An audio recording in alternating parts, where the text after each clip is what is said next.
4 बजे से 7 बजे तक शिव के भ्रमण का समय बताया है शाम को। तो 7 बजे से लेकर फिर रात्रि 9 बजे तक लक्ष्मी और दरिद्रता फिर भ्रमण पर जाती है। इनका एक समय निश्चित है महाराज।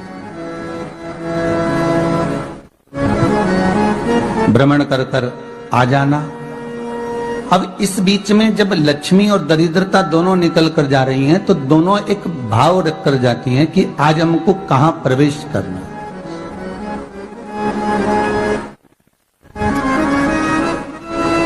आज हमें किस जगह पर प्रवेश करना है, आज हमें कहां पहुंचना है, आज हमें किस जगह जाना है। और जिस नगर में जिस मार्ग से लक्ष्मी और दरिद्रता निकल कर जाती है, ये दोनों का जब निकलना होता है, इनको स्थान दिया गया जहां पर स्वच्छता हो, घर के दरवाजे पर रंगोली डली हुई हो, द्वार पर जल छीटा गया हो। महाराज उस द्वार पर लक्ष्मी प्रवेश करती है तो दरिद्रता भी जाने लगती है अंदर। जब दरिद्रता अंदर जाने लगती है तो लक्ष्मी उसको रोक देती है। पहले मैं देखकर आती हूं कि तेरे लिए स्थान है कि नहीं, तू यहां रुक।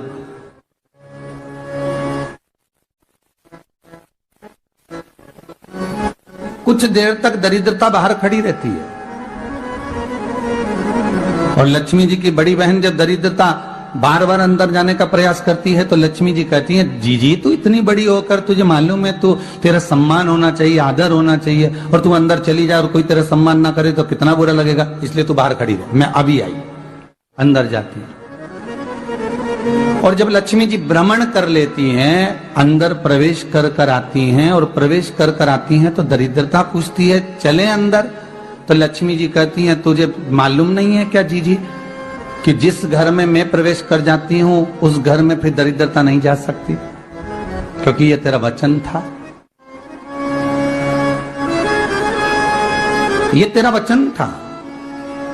अपन दोनों का जब मंगल विवाह हुआ था, मेरा विवाह जब नारायण के साथ में हुआ और तुम्हारा विवाह जब दुस्साह मुनि के साथ हुआ, दरिद्रता का विवाह दुस्साह मुनि के साथ हुआ। जब अपना दोनों का विवाह हुआ था तो अपन दोनों ने एक वादा करा था कि जिस घर में लक्ष्मी प्रवेश कर जाएगी उस दिन फिर दरिद्रता नहीं जाएगी, और जिस घर में दरिद्रता प्रवेश कर जाएगी उस घर में फिर लक्ष्मी नहीं जाएगी।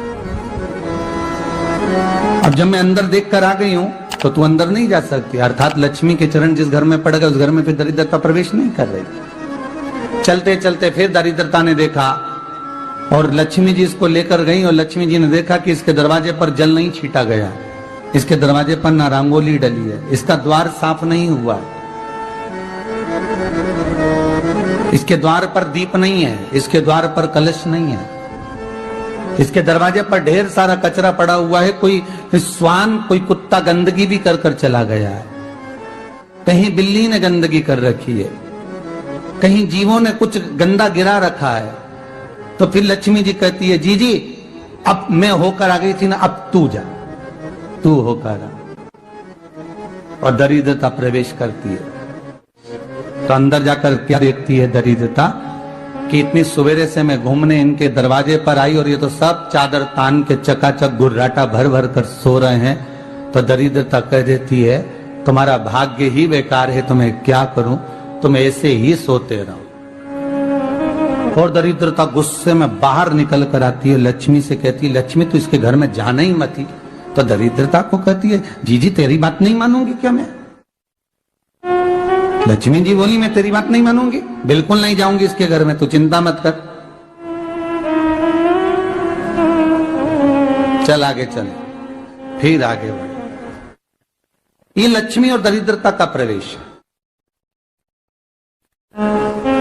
आपके घर का द्वार, आपके घर का दरवाजा। फिर निवेदन करूंगा एक बहुत सुंदर बात, हमें महाराष्ट्र से सीखना चाहिए,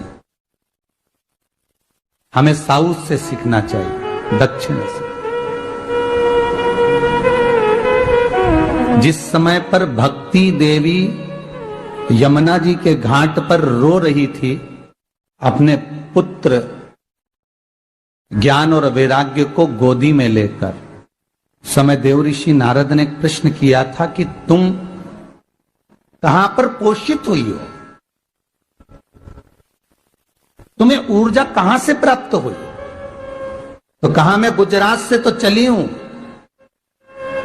और वहां से चलती चलती भक्ति देवी कहती है मैं बहुत दुखी होकर, बूढ़ी होकर, द्रवित होकर, बड़ी दुख में वहां से चलते चलते जब मैं महाराष्ट्र में पहुंची तो मैंने वहां जाकर देखा कि वहां पर लोग हर पल हर घड़ी ब्रह्म मुहूर्त में उठकर स्मरण करते हैं, नाम जाप करते हैं और दरवाजे पर जल छीट कर रंगोली डालते हैं। तो कह रही है कि वहां पर मैं थोड़ी अवस्थावान होने लगी, वहां मुझे अच्छा लगने लगा। फिर जब मैं और आगे पड़ी, दक्षिण में जब पहुंची, वहां पर जाकर मैंने देखा कि सुबह से उठकर मंगलाचरण, मंगला स्तोत्र और वेदों की ध्वनि होने लगी। वहां पर मैं और आनंदित हो गई।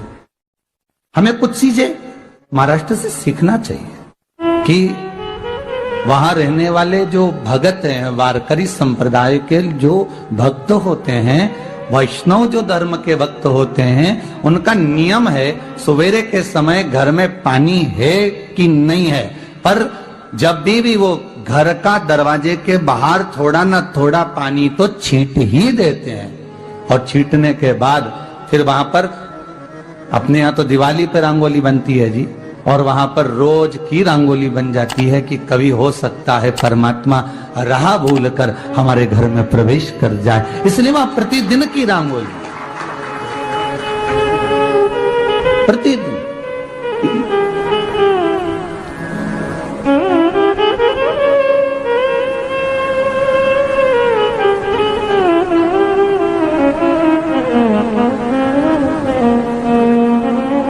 हमें सीखना चाहिए थोड़ा सा। आज के जमाने में तो बहू अपने कमरे की झाड़ू लगा ले, वो भी बहुत बड़ी बात है। हो खड़ी खड़ी बहू ये देखती रहेगी कि नौकरानी सही से झाड़ू लगा रही, वहां से लगा के लाओ, इधर से हेड के ले जाओ, वहां से कचरा सोरो, वहां से पोछा लगाओ। खड़ी रहेगी, उंगली से बताती रहेगी, पर इतना नहीं बनेगा कि सेविका से, नौकरानी से, दासी से कह दे कि तू मम्मी पापा के कमरे की लगा ले, मैं मेरे कमरे की लगा लूंगी, तू जा उधर। थोड़ा दया का भाव अगर होता तो उसके मन में भी आता कि मेरी बड़ी सेठानी तो अपनी जगह पर है, पर छोटी तो सेठानी की भी बड़ी सेठानी है जो मुझ पर करुणा करती रहती है। पर बड़ी तो कहे कि बेटा रहने दे, तू उधर ले जा, जब भाभी के कमरे में देख ले जा, उसके बच्चों का बड़ा फैलारा रहता ना, तू उधर देख ले जा, तो जरा उधर, मां उधर भेज रही है।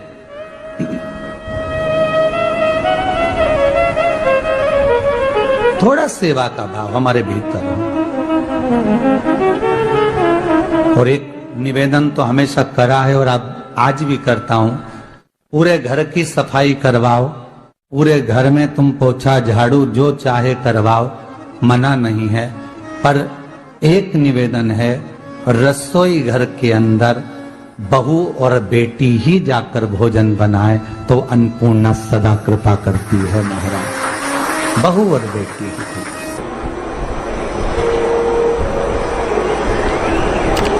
फिर एक कहीं ऐसी जगह मिल जाती है जहां ठोका और वो खीर चली, कपड़े तंग, बार बार प्रयास करा, हिम्मत नहीं आ रही। आपने कहा कि कपड़े तो टांगना है, कील तो ठोकना पड़े। जैसे कील को बार बार ठोका गया, कपड़ा टांगने के लिए एक जगह नहीं लगी, दूसरी जगह नहीं लगी, तीसरी जगह नहीं लगी, चौथी जगह पर प्रयास करते रहे।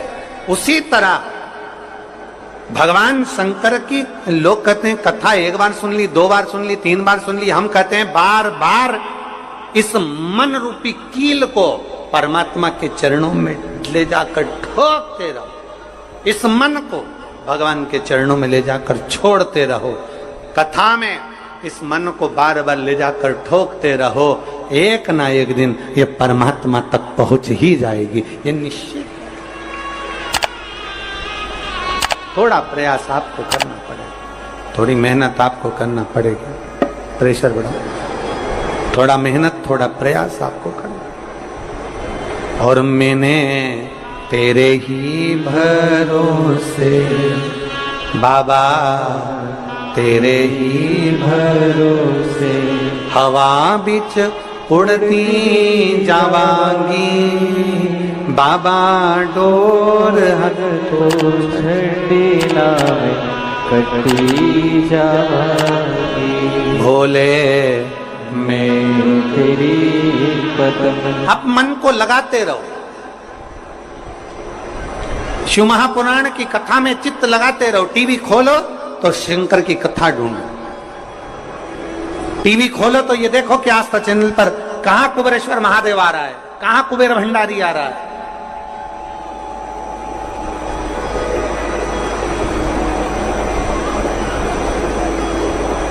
मन को इधर उधर ना मोड़ो। जैसे एक व्यक्ति ने अपनी गाड़ी से 25 लोगों को उड़ा दिया। अब एक व्यक्ति ने 25 लोगों को उड़ा दिया तो उसको ले जाके पुलिस वालों ने जज के सामने खड़ा कर।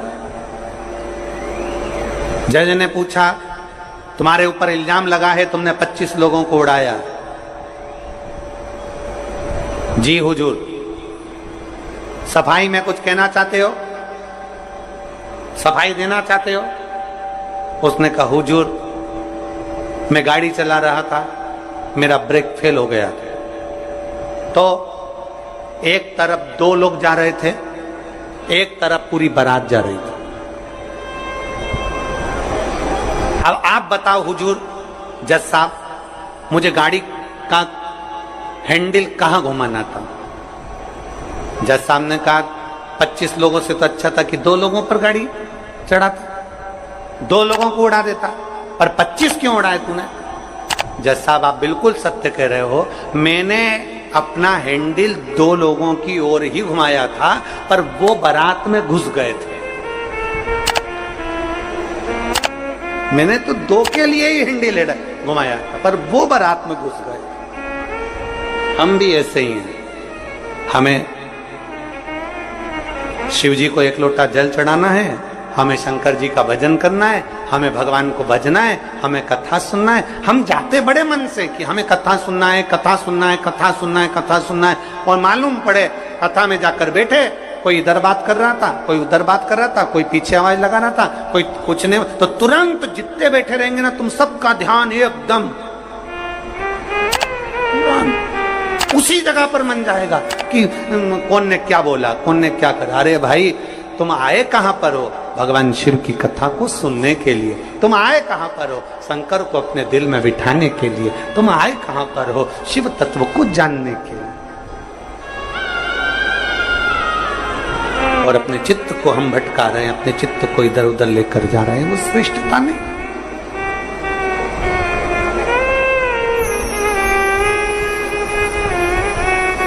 जिस समय पर ब्रह्मा जी ने सृष्टि की रचना करी,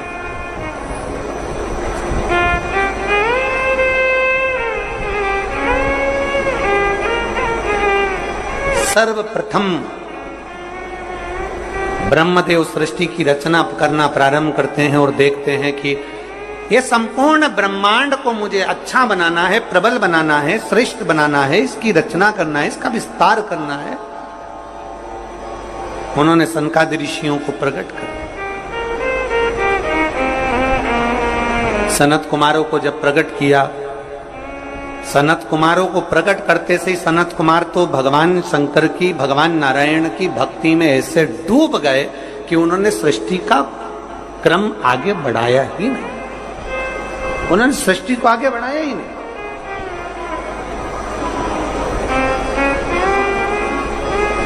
अब ब्रह्मा जी के मन में बड़ा दुख हुआ, ब्रह्मदेव के हृदय में बड़ा दुख हुआ ब्रह्मा जी को। ब्रह्मा जी भगवान नारायण के पास में गए और नारायण के पास में जाकर उन्होंने हाथ जोड़कर निवेदन करा। ब्रह्मा जी बोले हैं, नारायण, मैंने सृष्टि का खंड आगे बढ़ाने के लिए सनकादि ऋषियों को प्रकट किया, मैंने सृष्टि को आगे बढ़ाने के लिए सनकादि ऋषियों को मार्गदर्शन किया, पर ये सनकादि ऋषि तो भगवान की भक्ति में डूब गए, आपके भजन में डूब गए, ये तो कोई सृष्टि को आगे बढ़ाते नहीं है। करूं तो करूं क्या, सृष्टि कैसे बढ़ाई जाए, अब ये मुझे आप बताओ।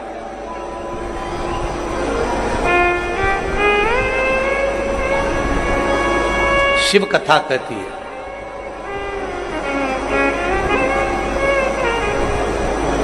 जब आपको लगने लगे कि मैंने बहुत प्रयास कर लिया और अब मेरा यह कार्य नहीं हो रहा, तब उस जगह पर शिव महापुराण की कथा कहती है कि एक बार शंकर पर विश्वास कर कर देखो, शंकर पर भरोसा कर कर देखो। एक पत्र है,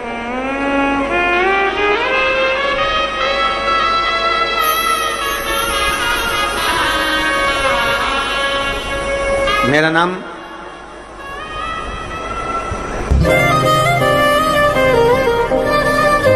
जात्री साहू है, ग्राम बोराई, जिला दुर्ग के निवासी। 7 साल की बेटी है जिसका नाम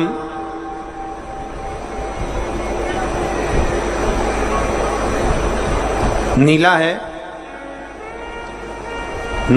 7 वर्ष की बेटी है। कहीं बैठी हो तो हाथ हिला सकती है। मेरा नाम जात्री साहू है, मैं ग्राम बोराई, जिला दुर्ग की निवासी हूं।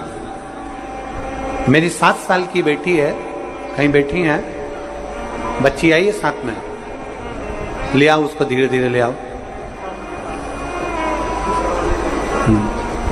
ले आओ उसको, धीरे धीरे लेकर आओ। 7 साल की बेटी है। 9 फरवरी को स्कूल से आई और अचानक वो बात कर रही थी तो तुतलाने लगी। तुतलाते तुतलाते उसकी आवाज चली गई, गिर गई। कमर, पैर, हाथ कुछ काम नहीं कर रहा था। बाद में उसने आंखों को भी बंद कर लिया, सुनने की शक्ति भी चली गई। गुरुदेव, हम तुरंत उसको लेकर डॉक्टर के पास भागे। जब डॉक्टर के पास गए तो डॉक्टर ने जब जांचें करना प्रारंभ करा और जांच करते करते करते करते मालूम पड़ा कि इसको एक बीमारी हो गई है जो 2 लाख बच्चों में एक बच्चे में होती है, जिसका नाम GBS है। जिस बीमारी के अंतर्गत शरीर के, गला पकड़ रहा है भाई, जिस बीमारी के अंतर्गत शरीर के एक एक अंग बंद होते चले जाते हैं, उसकी नसें चोक होती चली जाती हैं। GBS बीमारी के अंतर्गत नसें चोक होती चली जाती है, बोलना, देखना, सुनना, शरीर का काम करना सब बंद हो जाता है। डॉक्टर ने कहा यह बीमारी बड़ी खतरनाक है, ये बीमारी ऐसे ठीक नहीं हो सकती, इसको नागपुर ले जाओ। हम अपनी बच्ची को नागपुर लेकर गए। नागपुर में उसका इलाज चालू हुआ। इलाज करवाते करवाते करवाते करवाते 10 दिन हो गए, 15 दिन हो गए, पर बच्ची को होश नहीं आया, वेंटिलेटर पर पड़ी रही। ना बोल पाती, ना चल पाती, ना देख पाती, ना सुन पाती। तब किसी ने कहा कि सीहोर वाला महाराज कथा कहता है, उस कथा को एक बार इस बच्ची के कानों में सुनाना प्रारंभ करो। डॉक्टर तो अनुमति नहीं दे रहे थे, पर हमने डॉक्टरों से बोलकर बच्ची के कानों में हेडफोन लगा के कथा कहना प्रारंभ किया। शिव मंदिर जाकर बेलपत्र लाते, उसके पलंग पर रख देते, थोड़ा सा जल लाकर उसके होठों पर लगा देते। 21 दिन निकल गए पर बेटी होश में नहीं आई। 21 दिन तक होश में नहीं आई। धीरे धीरे धीरे धीरे धीरे धीरे डॉक्टर ने कह दिया इसका शरीर ठीक नहीं है, ये GBS बीमारी एक ऐसी बीमारी है जो कभी ठीक नहीं होती है, आप इसको घर ले जा सकते हो, ये ऐसी कैसी ही रहेगी, ना चलेगी, ना बोलेगी, ना देखेगी, ये ऐसी रहेगी। हमने कहा डॉक्टर साहब थोड़ा सा तो इलाज करो। कहा इसका इलाज पूरे भारत में क्या विदेश में भी नहीं है। तब हमने वो बेटी 21 दिन तक ये किया, फिर सीहोर से रुद्राक्ष मंगवाया, उसका जल दिया, फिर पशुपति व्रत किया। ऐसे करते करते 45 दिन निकल गए और 45वें दिन जब हम बेटी को जल देना प्रारंभ करें तब डॉक्टर ने कहा अब इसके शरीर में हलचल हुई है और ये इसको वेंटिलेटर से उतारकर आईसीयू में रखा गया। एक 45 दिन निकल गए, 45 दिन से फिर धीरे धीरे धीरे धीरे करते करते इलाज तो चलता रहा, पर डॉक्टर बोल रहे थे इसका कोई हल नहीं है, इस बेटी को घर ले जाओ। इसका शरीर काम नहीं कर रहा था, पलंग पर पड़ा हुआ था। फिर हमने भी हिम्मत करी और उसको 2-3 महीना वहां रखा। जब कोई निर्णय नहीं निकला तब हम उसको घर लेकर आ गए। घर पर शिव जी का चढ़ा जल देते, शरीर पर जल लगा देते, बेलपत्री खिला देते, पीस पीस कर उसके मुंह में लगा देते। आज बाबा को धन्यवाद देती हूँ, इतनी बड़ी बीमारी से मेरी बेटी चलना भी प्रारंभ हुई, देखना भी प्रारंभ हुई, सुनना भी प्रारंभ हुई और आज मेरी बेटी का शरीर काम करना प्रारंभ कर दिया। मैं बाबा को यहाँ धन्यवाद देने के लिए आया। एक शिव तत्व गला पकड़ रहा है, खींच के बोलना पड़ रहा है। शिव के प्रति एक अविरल भक्ति, शंकर के प्रति एक विश्वास, एक भरोसा जागृत।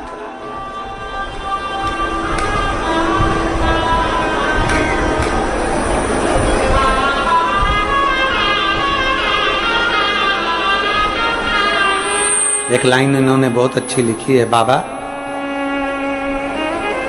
मेरी बच्ची को और मुझको 4 महीना जो देखना पड़ा, मैं भोलेनाथ से केवल ये प्रार्थना करने के लिए आई हूं कि ऐसा कभी किसी बच्ची को और किसी मां को देखना ना पड़े।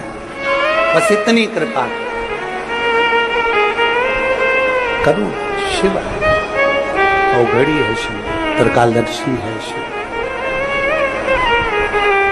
शंभु औघड़ी, त्रिकालदर्शी, कैलाशी, अविनाशी। ब्रह्मा जी कह रहे हैं सृष्टि कैसे बढ़े,